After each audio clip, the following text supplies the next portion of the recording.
warahmatullahi wabarakatuh. Perkenalkan, nama saya Lutfi Dwi Nur Laili, NIM 19010644 dari jurusan Pendidikan Guru Sekolah Dasar 2019B. Video ini dibuat untuk memenuhi tugas ujian tengah semester genap mata kuliah Pancasila Education dengan dosen pengampu Bapak Hendrik Pandupaksi, SPD, MPD. Pancasila 1. Ketuhanan yang Maha Esa 2. Kemanusiaan yang adil dan beradab 3.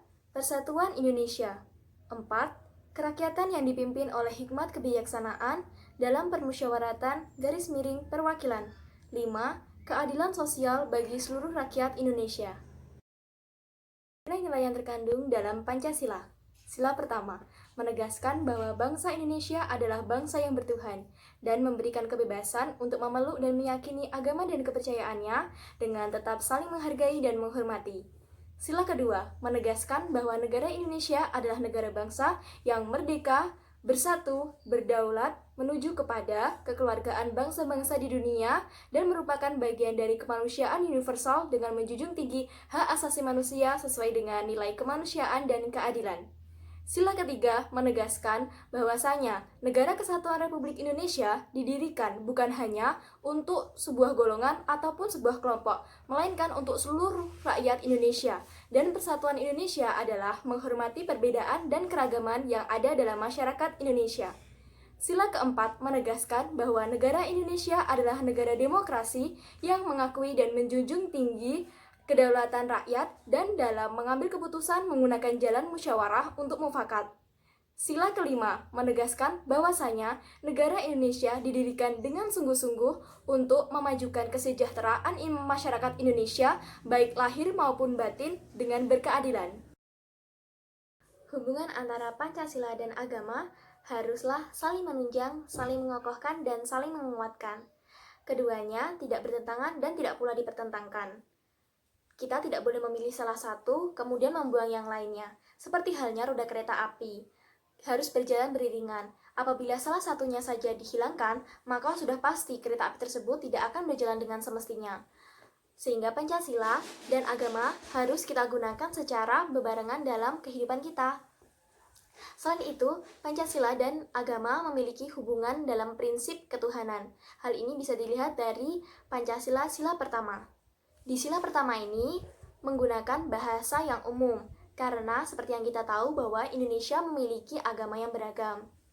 Oleh karena itu, orang yang Pancasilais sudah pasti orang yang agamis, dan orang yang agamis haruslah orang yang Pancasilais. Pancasila disebut sebagai ideologi yang terbuka, artinya nilai-nilai yang terkandung dalam Pancasila tidak dilaksanakan dari luar, melainkan digali dan diambil dari kekayaan rohani, budaya, dan moral bangsa Indonesia, sehingga dapat menyatukan segala perbedaan yang ada di Indonesia. Sebagai ideologi yang terbuka, Pancasila memberikan kebebasan kepada penganutnya untuk menjalankan ideologi sesuai dengan kehendaknya, tetapi tidak boleh keluar dari kerangka ideologi dan harus menyesuaikan dengan kondisi masyarakat saat ini. Selain itu, sebagai ideologi yang terbuka, Pancasila harus mampu menerima pendapat-pendapat yang berkembang dan hidup di dalam masyarakat, serta memberikan kebebasan kepada masyarakat untuk berkontribusi dalam hal pengamalan Pancasila. Karena Pancasila adalah ideologi yang pas dan ideal bagi rakyat Indonesia. Nilai-nilai yang terkandung dalam Pancasila mencerminkan sifat dan watak bangsa Indonesia yang penuh dengan keberagaman. Selain itu, yang pertama, karena kita adalah makhluk Tuhan.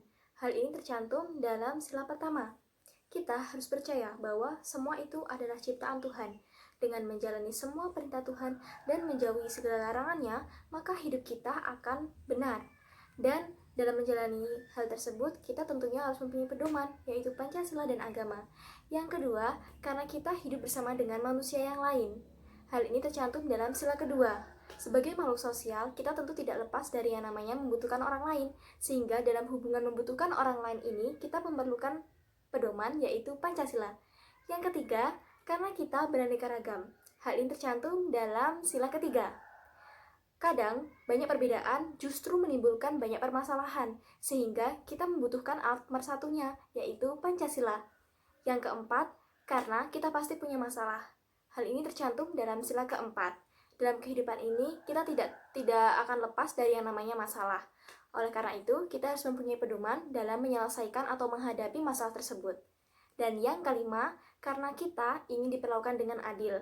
Hal ini tercantum dalam sila kelima. Dengan adanya keadilan, maka semua hal akan terasa lebih mudah, sehingga kita bisa lebih mudah juga untuk mencapai tujuan. Dan dengan adanya keadilan, maka semua orang akan merasa sama, dan tidak ada yang namanya perselisihan dan iri dengki. Demikian video ini saya buat, kurang lebihnya mohon maaf. Wassalamualaikum warahmatullahi wabarakatuh.